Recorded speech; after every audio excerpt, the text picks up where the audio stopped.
کہا ہوا ہے۔ اچھا، اور بھی مطلب یہ کہ قبرستان جانا بھی سنت ہے، سنت مستحبہ ہے کہ قبرستان کا جس کو موقع ملے بالکل قبرستان کی بھی حاضری دے، ایصال ثواب کرے۔ اور یہ رات جو ہے نا، اپنے ہم لوگ تو بچپن میں اس کو یوں سنتے تھے کہ یہ مردہ عید بولتے تھے، پٹاکڑا عید بھی بولتے تھے، بالکل نادانی کا دور یہ سنتے تھے پٹاکڑا عید، جو پٹاخے پھوڑتے تھے، یہ تو بالکل رونگ، غلط۔ پٹاخے اس رات کو جو پھوڑے جاتے ہیں تو گناہ کا کام ہے۔ نہیں، میمنی میں پٹاکڑا بولتے ہیں، اب میمن بھی پٹاخہ بولتے ہوں گے، تو خیر، تو یہ تو گناہ کے کام ہے۔ مجھے کبھی یاد نہیں پڑتا زندگی میں کہ میں نے پٹاخے خریدے ہوں بچپن میں، کیونکہ ہمارے ہاں اس کو مردہ عید بھی بولتے تھے۔ یہ جو بڑے بوڑھے ان کو پتا ہوگا، اب تو نام، اصطلاحیں، یہ کوڈ سب بہت سارے تبدیل ہو گئے۔ تو مردہ عید، تو یہ ایک طرح سے مطلب اس میں کوئی خاص حرج لگتا نہیں ہے، سمجھے؟ تو مردہ عید میں پٹاخے نہیں پھوڑے جاتے، تو مردہ عید وہ اس طرح بولتے تھے کہ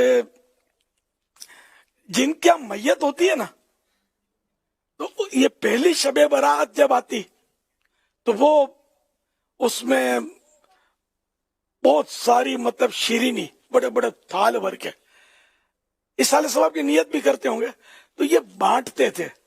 تو اب لوگ بچے ہوتے تھے تو بھاگ کے لیتے تھے۔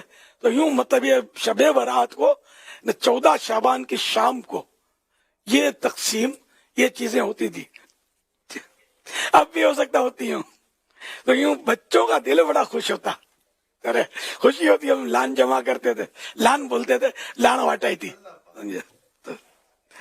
تو یہ اچھا کام ہے، اگر ایصال ثواب کی نیت سے کوئی پہلے سال کرتا ہے تب بھی ٹھیک ہے، منع نہیں ہے، فرض واجب نہ سمجھے اس کو تو جائز ہے۔ تو یہ مردوں کی عید کہ مردوں کو بہت سارا ثواب پہنچتا ہے، لوگ قبرستان جا کر ان کو ایصال ثواب کرتے ہیں، تو ایک اچھی بات ہے۔ میں آپ کو ایک روایت سناتا ہوں۔ میرے آقا اعلی حضرت رحمت اللہ علیہ فتاوی رضویہ مخرجہ جلد 9 پیج نمبر 650 پر نقل کرتے ہیں، غرائب اور خزانہ یہ کتابوں کے نام ہیں، میں منقول ہے، یعنی بیان کیا گیا ہے کہ مومنین کی روحیں، مسلمانوں کی روحیں ہر شب جمعہ یعنی جمعرات و جمعہ کی درمیانی رات، روز عید یعنی عید کے دن، روز عاشورہ یعنی عاشورے کے دن، اور شب براءت یعنی یہ 15ویں رات شعبان کی، تو شب براءت کو اپنے گھر آ کر باہر کھڑی رہتی ہیں، اور ہر روح غمناک بلند آواز سے ندا کرتی ہے، پکار کر کہتی ہے کہ اے میرے گھر والوں، اے میری اولاد، اے میرے قرابت داروں یعنی رشتہ داروں، صدقہ کر کے، یعنی ہمارے ایصال ثواب کے لیے صدقہ خیرات کر کے ہم پر مہربانی کرو۔